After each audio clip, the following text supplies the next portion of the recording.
Um, Kelly, we had a question around the non-congregate funding and developing a program that will offer men coming out of incarceration and or drug and alcohol treatment. They will be providing housing. Will this work for them? And it sounds like it may be similar to a reentry partnership housing type program, but I'm not for sure on that. Can you speak to that? Because I know that we've had a lot of Yes. conversations recently regarding that. So the big thing here is that under the statute that provided the HOMEARP funding, you cannot build sober living facilities with this because the services that are provided, they have to have the option of being able to decline them. You cannot have mandated servicing. And so as long as your program allows them to opt in and out of the service wraparound service component, then yes, these funds could be used to build housing. It's a specific type of housing. It cannot be congregate. It would have to be individual units of some type. But yes, it's feasible. We could talk about it. If your program requires participation in a specific type of service, and if you decline the service, then you lose your housing, then no, that is not allowable under the HOMEARP program. So really, there are a lot of pieces and parts to this program, and it really depends on what your vision is for what you're trying to accomplish. So Dwayne, I hope that answered your question. Yes, it answered my question. Thank you for taking that opportunity. We are New Foundations Family Services. We are in the process of developing a men's transition center in Southwest Georgia. And this has been one of our biggest problems is providing a service for these men coming out of incarceration or drug and alcohol treatment and giving them a healthy way to move back into society and into their families' lives. And providing a safe place for them to be able to reside for the first 4 months while they're getting on their feet. And there's just no programs out there that will allow us to provide that housing. And even this program, based upon what you're just saying, Kelly, looks like it would not be sufficient because, if they need to be able to follow, the guidelines of including counseling and those services. And if they step out of that, then, they wouldn't no longer be in our program and wouldn't be, housed under our program. So we would not qualify based upon that. We'd have to really take a look at your model. Okay, Yeah. so under the non-congregate shelter portion, I think you're going to have a harder time with that than you would under a LIHTC tax credit development where you have individual apartments. Right. On the LIHTC side, we don't start that funding until this time next year. You'll start seeing more information come out in January of 24. So we have some time to really start to dig in. I would encourage you to set up an appointment.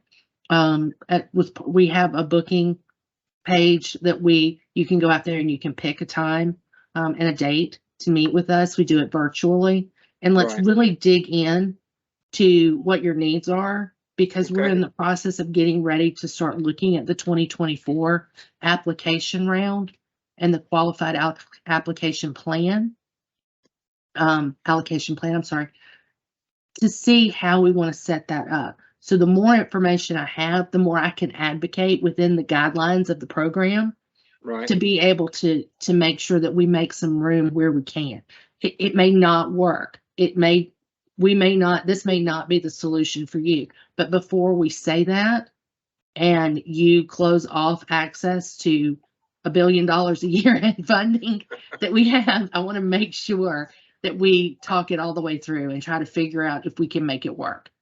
Well, Kelly, I would absolutely love to set up a time to book a time to speak with you guys, and I will try to find that booking page and do that today. Thank you so much. Oh, absolutely.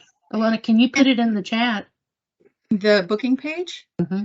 Well, actually, let's do one better. Okay. I'm going to go ahead and hijack Yeah, go ahead. hijack everything. So let me go ahead, and while I have y'all here, take a look at our website. We did go ahead and put the website link onto the onto the page. And actually, I'm going to put this in the chat, because actually on this site has all the information that you need on HOMEARP. So our location is in the chat. So it talks about everything around the program, including the non-congregate shelter piece that's coming out, and then our allocation plan. Right here, if you want notices and updates, you can sign up for the listserv, actually, which is right here. And if you want to sign up for the virtual office hours, which this is one of 3. So in next Tuesday, we're talking about, and here, I'll pull this up here. We're talking about data-informed developments on Tuesday from 4 to 5. So all the data we were talking about before, we're going to talk about websites where to get data. We're going to talk about how to kind of bring the data together. We're going to talk about how to present the data in order to make sure that, and Sandra, we'll talk to you in just a second. We'll talk about the 15-year piece. And then, so we're going to talk about all data to contribute to an application. Then we're going to talk about the application basics. So we're going to do our non-congregate shelter application, which is coming out at the end of the month, in a different way than what y'all are probably going to be expecting. And so just know that we're going to do something a little bit different. So that's going to be an important one to attend if you'd like to build a non-congregate shelter. And then we're also going to kind of speak to a little bit of the rental housing application as well, because there will be parts that are similar. Also on this right here, to book a meeting with us. So Dwayne, what you do is you go on our site, you go down to book a meeting with us, and that will bring up our HOMEARP booking page. And that way you can choose the type of meeting that you want. And then you can see when we're available, and it'll show up here when we're available. So that's what you're going to want to do, is just really get onto our website. Has everything on it. And when we are done, because when we are finished with these office hours, we're going to go ahead and put them up on this page. So then that way you can access them and review this. So this is a great resource. I try and get into this at least on a weekly basis to make sure it's updated. And so then that way we're getting all the important information out there. The newsroom section is also a great piece to kind of share additional information. We have our newsletters up here. The one that I just sent out, I'm going to have to upload, so you can go back and see old newsletters. And then we're also going to start some more FAQs coming up soon. So y'all are asking really great questions. And so we're moving forward in, we're trying to be strong in what we're putting out there for you guys, so it's really easy to access. So we had a question. I'm going to stop sharing because I know that we have about 5 minutes left. We want to honor your time. The 15-year period for new construction for non-congregate shelter. So the 15-year period basically is the restriction period. So Home and HUD gave us the opportunity to shift the location to actually a different kind of development. So you can actually shift it to a permanent supportive housing option, but the compliance period is actually that 15-year piece. And that's basically having us come in and review your documents that the individuals who are living there are meeting all the requirements for HOMEARP, that your operations are going okay. So it basically allows us the compliance piece for 15 years with new construction. That's what that's about. Does that answer your question, Sandra or Sandra? Okay, I got a thumbs up. I hope that's you. Perfect. So that's what it's about. It is that compliance period. So we have about 4 minutes left. Again, we want to honor your time. Are there any other questions that we have?